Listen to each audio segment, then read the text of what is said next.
Le manoir de la ville de Martigny accueille Laurence Bonvin, artiste, photographe et réalisatrice qui travaille avec l'image fixe et en mouvement. Sa pratique est plutôt liée au documentaire, dans la photographie et dans le film, mais elle s'intéresse en fait à la question du paysage, le paysage spécifiquement en mutation, les environnements qui se transforment sous l'effet directement de l'homme ou indirectement.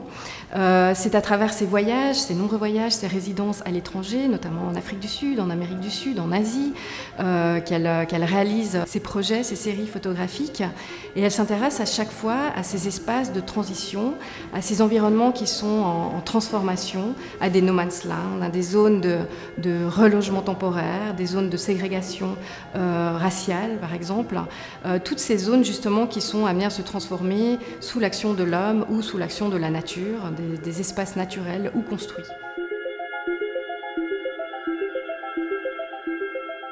Je pense que le fait d'avoir grandi d'avoir grandi à la montagne déjà, en fait, c'est-à-dire en plus dans un endroit où c'est vraiment très dégagé, où il y a un rapport au paysage qui est un peu constant, quoi, et en plus avec vraiment un dégagement, c'est-à-dire cette vue au loin, on va dire.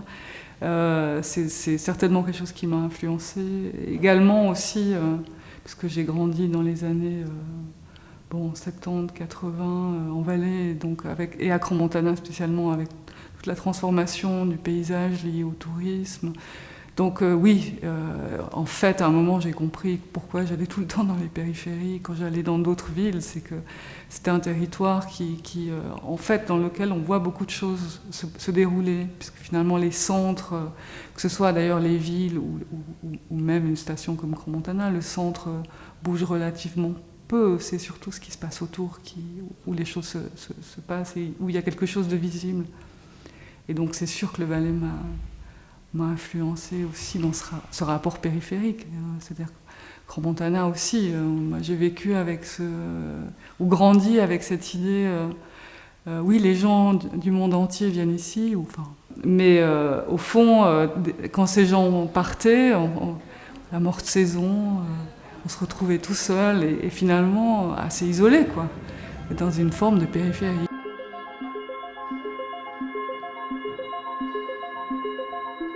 Cette exposition Moving Still va intégrer des pièces plus anciennes, mais qui sont des pièces majeures dans son parcours d'artiste. Des pièces qui se retrouvent tous sur la thématique de l'habitat, de l'environnement et du paysage en mutation. Et puis, il y a également tout un nouveau projet sur lequel Laurence est en train de travailler, qui fait suite à une résidence qu'elle a effectuée l'année dernière sur le glacier d'Aletsch, le plus grand glacier des Alpes, ici en Valais.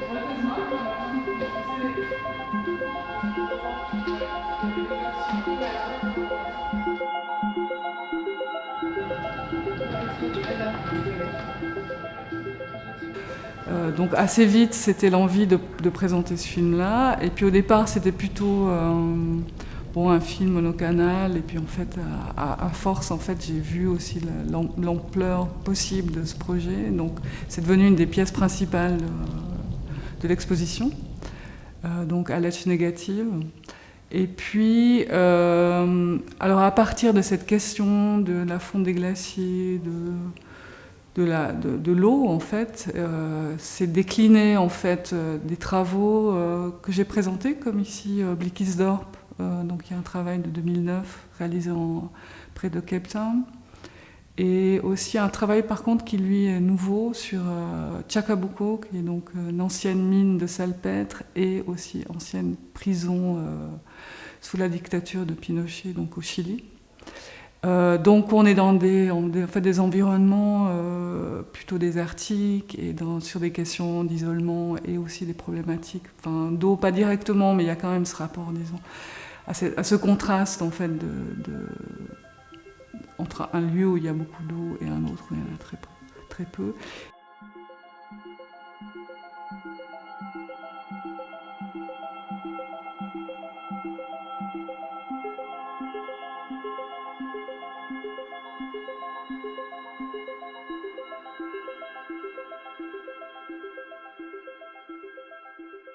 C'est vrai que j'aime bien les ailleurs, quoi, mais bon, le Valais m'intrigue aujourd'hui.